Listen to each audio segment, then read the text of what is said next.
फवाद चौधरी को कहां और किस हाल में रखा गया?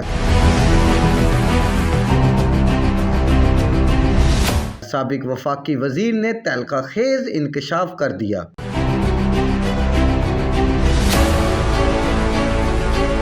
साबिक वफाकी वजीर और सीनियर रहनुमा तहरीक इंसाफ फवाद चौधरी ने अपनी हिरासत से मुतल्लिक सब कुछ बता दिया। हाल ही में इस्लामाबाद में सहाफियों ने फवाद चौधरी से इनकी गिरफ्तारी से मुतल्लिक सवाल किया, जिसके जवाब में तहरीक इंसाफ के सीनियर रहनुमा का कहना था कि इन्हें CIA बिल्डिंग में छोटे से सेल में रखा गया है, जो कि 3x6 का सेल है और वाशरूम भी वही है। इन्होंने कहा कि दिगर क़यादत अडयाला जेल में है। साबिक वफाकी वजीर से एक सहाफी ने सवाल किया कि जलाओ घेराव केस में आर्मी एक्ट और ऑफिशियल सेक्रेटरीट एक्ट के तहत मुकदमात चलाए जाएंगे। सवाल का जवाब देते हुए फवाद चौधरी ने कहा कि 8 से 10 हजार लोगों के खिलाफ मुकदमात कैसे चलाएंगे। सीनियर रहनुमा PTI ने मजीद कहा कि सियासी दर्जा हरारत भी नीचे नहीं आ रहा, बेहतर है मामला सुलह सफाई की तरफ जाए।